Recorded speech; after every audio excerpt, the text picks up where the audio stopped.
Nous abordons maintenant la notion de tas que nous verrons en 3 vidéos. Cette première pour voir comment insérer et supprimer un élément d'un tas. La deuxième qui nous montrera une manière plus efficace de créer un tas et comment l'utiliser pour trier efficacement. Et enfin, dans la dernière vidéo, nous verrons comment la STL met en œuvre ces différentes opérations. Alors, qu'est-ce qu'un tas? Mais un tas, d'abord, c'est un tableau. Mais c'est un tableau particulier parce que c'est un tableau dans lequel on va partiellement trier les événements. Une autre manière de se représenter le tas, c'est que c'est un arbre, et dans les illustrations qui suivent, vous verrez souvent des arbres, mais il ne faut pas oublier que cet arbre, il est implicite, c'est-à-dire qu'on n'a pas du tout euh, de représentation explicite d'un arbre comme on le fera au chapitre 5, où on aura une structure qui ressemble à une liste chaînée. Ici, on a strictement un tableau. C'est simplement qu'on va considérer les indices comme si ces indices représentaient une structure d'arbre. Alors, c'est un arbre binaire complet. Qu'est-ce que ça veut dire? C'est un arbre d'abord. Donc, chaque élément, sauf la racine, a un parent. Par ailleurs, c'est un arbre binaire, ce qui veut dire que chaque élément peut avoir deux enfants. Et c'est là une différence avec, par exemple, une structure de liste, où on pourrait dire que le précédent est le parent, mais le suivant, il n'y en a qu'un, et donc on n'aurait qu'un enfant. Un arbre, on peut avoir un parent, mais plusieurs enfants. Dans un arbre binaire, on en a deux. Enfin, c'est un arbre complet, c'est-à-dire que si un élément a un enfant, tous ceux qui sont d'indice inférieur à lui en auront exactement deux. Euh, Alors, si on considère notre tableau, alors ici je l'ai rempli avec des valeurs qui correspondent aux indices. L'élément d'indice 0 est 0, l'élément d'indice 1 est 1, l'élément d'indice 2 est 2, etc.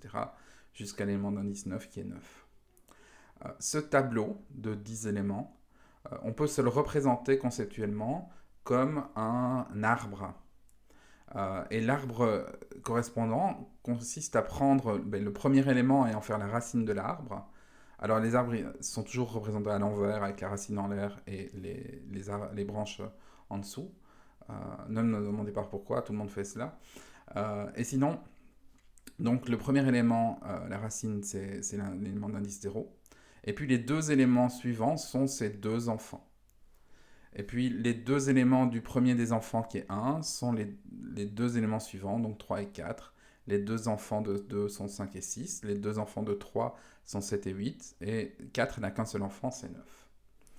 Alors, vous noterez que c'est un arbre binaire, comme on a dit, puisque chaque élément a deux enfants, sauf les derniers. À partir de 4, il n'y en a plus qu'un. Et puis 5, 6, 7, 8, 9 n'en ont pas. Mais aucun n'a plus que deux enfants. Ça définit un arbre binaire. Et puis il est complet parce que si on prend les éléments qui ont des enfants, eh bien ils sont ordonnés. C'est 0, 1, 2, 3 ont tous deux enfants. Et puis 4 n'en a qu'un. Et puis à partir de là, on n'en a plus. Alors, pour traiter ce tableau, qu'on se représente intellectuellement comme un arbre, on va utiliser des fonctions parents et enfants qui vont nous permettre de travailler de manière symbolique, éventuellement d'écrire du code qui sera aussi valable si vous commencez vos indices à 1 ou des choses comme ça. Mais ici, on les commence à 0. Donc, on a d'abord une fonction parent qui, quand on reçoit un indice i, nous retourne l'indice du parent. Alors, si on regarde, l'indice de 3 et 4, c'est 1. Alors clairement, il faudra diviser par 2, mais il faut commencer par faire moins 1. Donc 3 moins 1, ça fait 2, divisé par 2, ça fait 1. 4 moins 1, ça fait 3, divisé par 2, ça fait aussi 1 en divisant en entière. Donc avec cette simple formule-là, i moins 1 sur 2, on va toujours pouvoir trouver notre parent. Le seul élément qui n'a pas de parent, évidemment, c'est l'élément 0, qui est à la racine. Le contrepartie du parent, c'est les enfants. Alors des enfants, il y en a deux, donc on a deux fonctions pour les enfants. La fonction E1 qui nous donne le premier des deux enfants, où il suffit de multiplier par 2 plus 1. Si on prend le premier enfant du nœud 3, eh bien c'est 3 fois 2 plus 1, ça fait 7. Le deuxième enfant, c'est 3 fois 2 plus 2, ça nous fait 8. La même chose pour tous les nœuds qui ont des enfants. Ces enfants sont 2 fois 1 plus 1, 5, et 2 fois 1 plus 2, 6. Donc ça, c'est la manière dont on se représente notre tableau comme étant un arbre binaire complet. C'est simplement, on a un tableau, et puis on a trois fonctions, une qui nous calcule l'indice du parent, et deux qui nous calculent les indices des deux enfants. Maintenant, quand on parle de tas, on parle explicitement du fait que ce tableau qu'on se représente implicitement comme un arbre, il respecte une condition qu'on appelle la condition de tas. Et cette condition, c'est que la valeur qui est stockée dans le parent doit toujours être plus grande ou égale à la valeur qui est stockée dans l'enfant. Donc, évidemment, le plus grand de tous les éléments doit être à la racine. C'est le cas ici du tableau à droite, il respecte bien la condition de tas. Alors ça se voit mieux sur la représentation en arbre que directement. Mais si on regarde toutes les conditions, on a bien 16 qui est plus grand que 10, 16 qui est plus grand que 14, 10 est plus grand que 8, 10 est plus grand que 2, 14 est plus grand que 12, 14 est plus grand que 6, et 8 est plus grand que 4. Tous ces plus grands sont évidemment des plus grands ou égales. On peut très bien stocker plusieurs éléments de même valeur dans un tas, ça ne pose pas de problème. Alors, dans cette vidéo, nous voyons deux opérations, l'insertion et la suppression. Alors, comment allons-nous faire pour insérer dans un tas? Donc, ici à droite, nous avons la représentation sous forme d'arbre de notre tas qui est le même que précédemment, et on voudrait insérer la valeur 13. Alors, il ne faut pas oublier que c'est un tableau. Et donc, le seul endroit où on peut insérer de manière bon marché, c'est en fin de tableau. Donc, c'est ça qu'on veut faire. On va insérer en fin de tableau pour des raisons d'économie. C'est le seul endroit où ça ne coûte pas cher. Donc, on insère la valeur 13 en fin de tableau. Maintenant, ça pose problème parce que notre condition de tas n'est plus respectée. 8 n'est pas plus grand que 13. Et donc, ce qu'on va faire, c'est qu'une fois qu'on a inséré 13 en fin de tableau, on va essayer de rétablir la condition de tas, et on va le faire en essayant de faire remonter 13 dans notre arbre jusqu'à ce qu'on trouve une position qui respecte la condition de tas. Alors, comme 8 et 13 ne respectent pas la condition de tas, on va échanger ces deux éléments, et maintenant, on respecte la condition de tas entre 13 et 8. Malheureusement, on ne la respecte pas entre 10 et 13. Donc, on a fait remonter 13, mais le parent de 13 est toujours plus petit strictement que lui. Et donc, on doit de nouveau échanger. Et maintenant, on respecte la condition de tas. Et si on regarde le parent de 13, lui, il est plus grand, et donc, enfin, plus grand ou égal. Et donc, il n'y a pas de problème. Donc, c'est comme ça qu'on a fait pour rétablir notre condition de tas. Donc, l'insertion dans un tas, ça consiste à insérer en fin de tableau, et puis à rétablir la condition de tas en faisant remonter l'élément inséré. Et si on regarde en pratique au niveau de notre tableau avec nos fonctions parents, eh bien faire remonter un élément d'indice i dans le tas t, eh bien c'est juste une boucle while, une boucle tant que.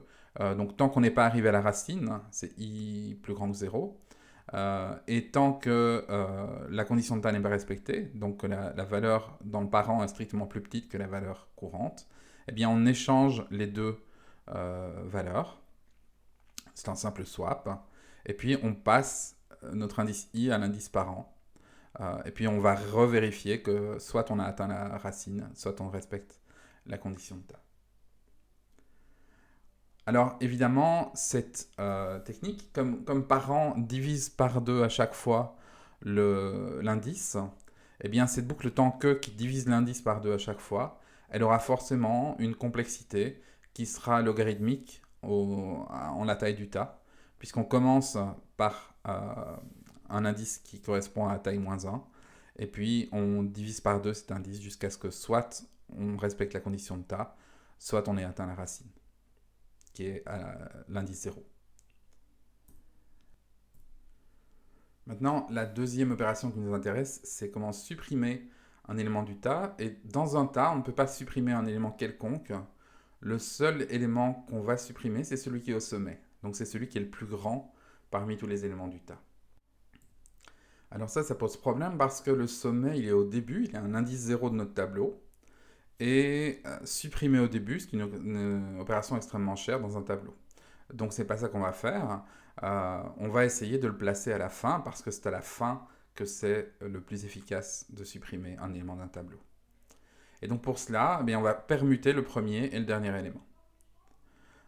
Ensuite, on va pouvoir supprimer ce dernier élément. Et voilà, on a récupéré notre tas avec un élément de moins. Le seul problème, évidemment, de nouveau, c'est que notre condition de tas n'est plus respectée. Ici, 8, il est à la fois plus grand que 13 et plus grand que 14. Alors, il va falloir qu'on rétablisse la condition de tas partout dans notre tas en faisant descendre l'élément permuté. Alors ici, on a le choix, on pourrait le faire descendre du côté de 13 ou du côté de 14, mais comme on va faire descendre par échange, si on faisait descendre du côté de 13, on se retrouverait avec 13 qui est au-dessus de 14, et donc de nouveau, on ne respecterait pas la condition de tas pour 13 et 14.